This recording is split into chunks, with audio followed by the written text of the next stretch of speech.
The locals are flowing through the doors of the stunning Cathedral Church of Christ. Sitting down first at Tony Gearing's table is Caleb, who has brought in a tiny timepiece with a big name. What a lovely little Liberty clock. Right up my street, it's what I specialise in. Love it. The price I've got in mind is around about £200. Also keen on Caleb's clock are the Duke and auctioneer Adam Partridge. There'd be a lot of people interested in that little clock. Very commercial. Are you feeling confident about this deal, Tony? I'm going to buy it. Well, we'll see about that, shall we? I bought him my nana's clock. Is it a worker? Yeah, it works, yeah. Do you know who it's by? Liberty & Co. And did your nana have it passed down through the family, or? No, I think she bought it. Right, from Liberties? I assume so, yeah. Well, she's a long time gone now. Oh, bless. She's a long time gone now, it's been passed down to me. As you say, it's by Liberty & Co. Pewter, poor man's silver. These were highly polished when they were originally sold at Liberties. It'll have a French movement. It's not written in the back anywhere, but it's Lenskirch, who were the makers of the movement. The French were great clockmakers of that period. Most English clocks had French movements at that time. There's a little bit of damage here on the corners, the pitting, which is a bit of a shame because it's got to be polished out. But there's no dents on it, which is really in its favour. Beautiful bluey green enamel dial here, and we can see this on the bottom here, English pewter, made by Liberty & Co. We've got the serial number 0760, which would date it probably around 1905, something like that. And collectors are looking for numbers under the 1000. Now, Adam, small decorative clock here, made for Liberties. Yeah. Perhaps one of the lower ranges, not the best examples. There were several people made for Liberties. Different levels, I think, Okay. different tiers. Give me the levels. Well, you've got the Solket pewter, you've got Tudoric pewter, and then you've got this one, that's an English pewter, which isn't high design, but it's still a very stylish little thing. Now, you've got a lot of experience with items like this in your sale room.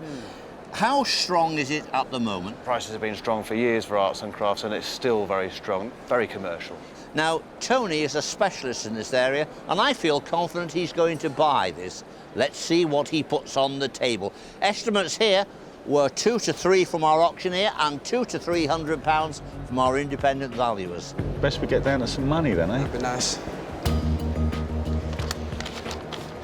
20, 40, 60, 80, 100, 20, 40, 60, 80, 200, 20, 40, 60. How's that? £260 is on the table. What do you think about that, Adam? That's a very good start. Decent offer. Adam said it's a good start. I think the same way, but I do believe our dealer will pay a little bit more. You know, looking for maybe a little bit more than that. Hello, David.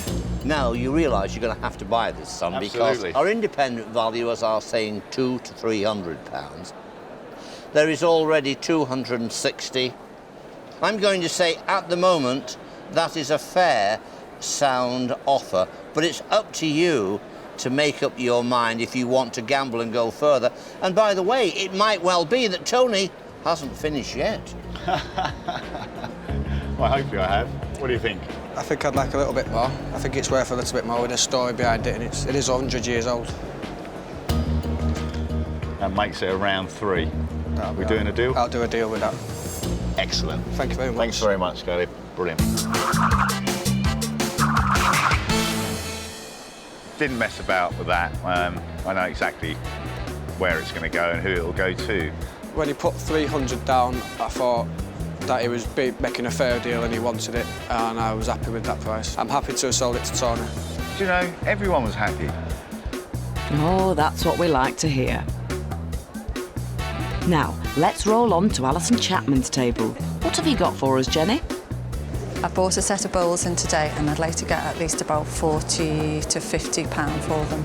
Where I'm from, there's a very thriving bowls club. So I'm going to try and buy them, and I think at home I'll have a ready customer. Should be a straightforward deal then, right girls? So we've got a set of lawn bowls here. They belong to my ex-husband.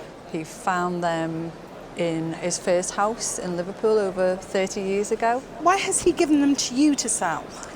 Well, they've been in my garage for a long time now, and I did say that I would bring them here today, and we decided that because we've got 3 children, that anything we make will go towards the children. That's really good.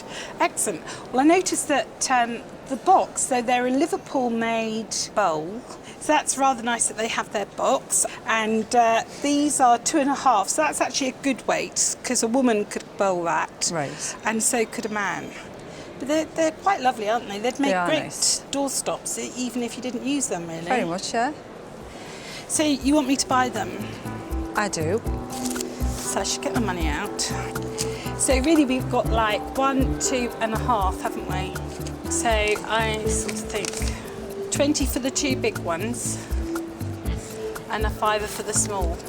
But what about the fact that they're in their original box? Yeah, as well? I counted for that. I thought that was the bonus to me, the fact they had the box. You know that's about right, don't well, you? I don't think it's going to buy much for the children. I was thinking a bit more than that.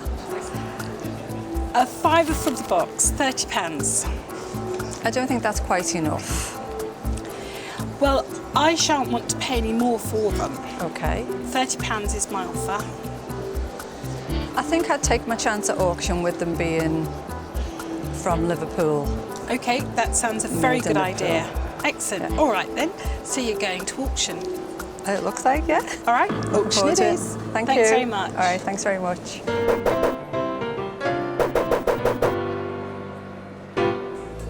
Hang on, thought you had a buyer in mind, Alison. How can I put it? I wasn't that bowled over by them. Is auctioneer Adam any keener? Well, they're a local item, locally made. Not a bad offer, but I do think they might do a little bit better at auction. Let's hope so. How's this one going to play out? A nice set of Darlington's limited bowls, lignum vitae they're made out of. That's right. What did you think to Alison Chapman's offer? It's not what I wanted, and I just thought with them being made local that there might be interest. Well, £30 is just not quite good enough. The reserve is 30. They're worth every penny and a bit more of that. If we sell them, what are you going to do with the money? We've got 3 children, so it'll go to... OK, it's going to go to the kids. Yeah. Here they are now. Are there any bowlers here in Liverpool? Well, let's find out. The boxed pair of Darlington's limited lignum vitae bowling balls with the matching jack there, and I bid straight in at £25. Straight in at 25. At 25 here. Take 30s in the corner. At £30, take 5 extra £30. 30s in the room at 35 online. 35. We could do with a little bit more because there's commission involved here. £40 anymore now. At 40s in the room, are you all done at £40? We're selling in the room now. You're out online. In the corner now at a £40 bid. Thank you. The gavel has just gone down at £40. Take away the deductions, the commission, that leaves you with £34. So you made the right decision. The real deal is here in the sale room. Happy? I'm very happy, yeah. Well, it's no fortune, but the kids will think it is. That's the real deal. What a lovely object you brought in today. What can you tell me about it? Well, it's been in my family for 40 years, Yeah. and now I found it was antique. We bought it as an antique, so a long time. And since I've had it on the wall for the last couple of years. Right. But Just got bored of it? Yeah. Okay. Do you know who it is? No, I don't know who it is. Do you want me to tell you? Yes, please. Okay. It's one of the most iconic figures in British history. Yeah. British military history, really. Yeah. It's the Duke of Wellington. Oh, right. Do you know what it's made of? Well, I thought it was bronze, but... Actually, no, it's not bronze. Yeah. It's not bronze. If we turn it round, Yeah. we can see here, It Churchworks, Derby, Yeah. moulded by Jobsons. This is Yeah. actually cast iron. Oh, right. We've got the date that it was made, which was 1854, November 1854, Yeah. which I believe was a couple of years after Wellington died. It would have been made for a commemorative purpose. Yeah. It's been painted over, which is what you should see, cold painted. Yeah. and it's in remarkably good condition. Yeah. Now, I have seen reproductions of these over the years, Yeah. but this one, by the way that the paint is patinated, by the weight of it, the feel of the ironwork on the back, this little loop here, it's definitely right. Definitely right. Yeah, yeah. So, you have no interest in it? Well, I don't know. I don't really think it's very attractive, you know, to look at. I mean, I appreciate its oars and everything, but... It's a bit of a boys' toys thing for the military historian, I think, really. Yeah.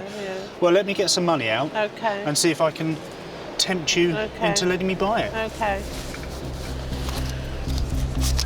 20, 40, 60, 80, 100, 120, 140, 150 pounds.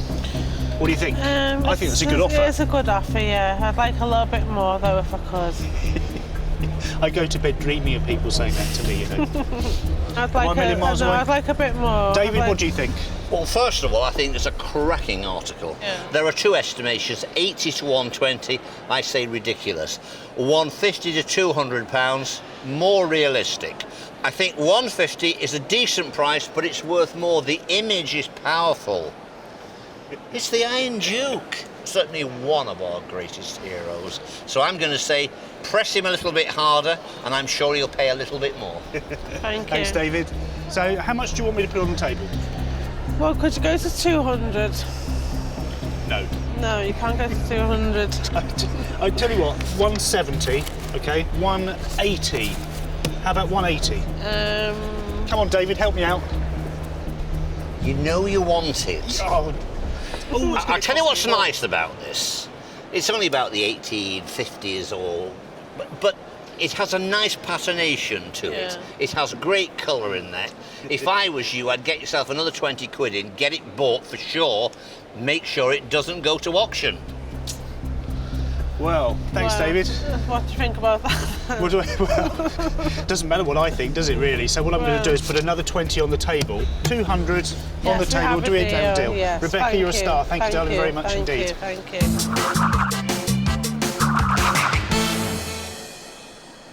I think Henry was a really fair dealer. I got the top end of what I wanted, and I'm going to spend the money on the family on a nice day out. David being David just tipped me over the edge, but I'm happy that I bought it. There is a profit to be earned out of it. Not a fortune, but a profit's a profit. Certainly is, Henry, but you haven't made one yet. Cheryl Halkney loves her jewellery, so what Thelma's brought in should be right up her street. Very pretty item, but brooches are not the easiest thing to sell.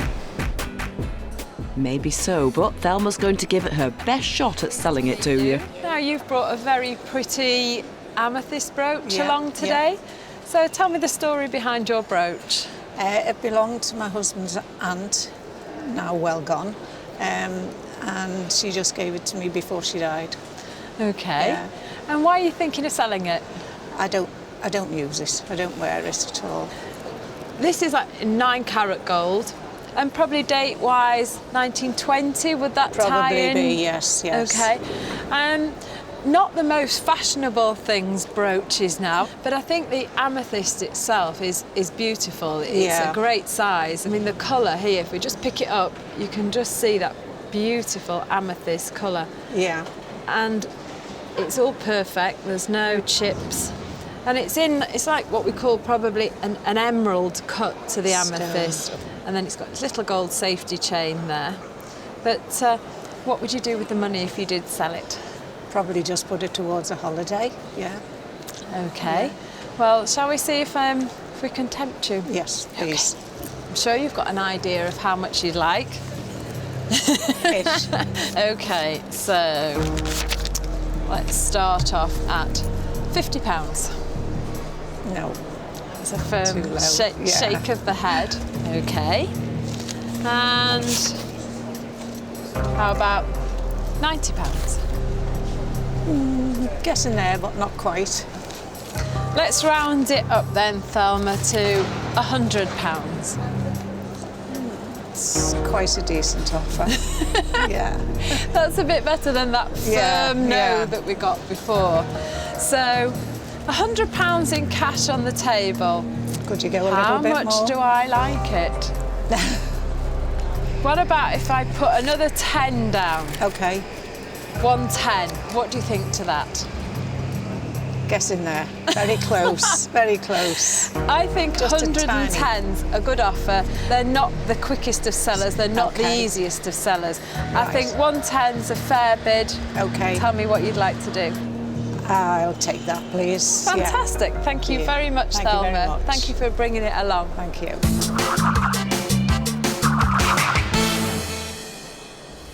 I'm quite happy with the deal, but, well, let's see.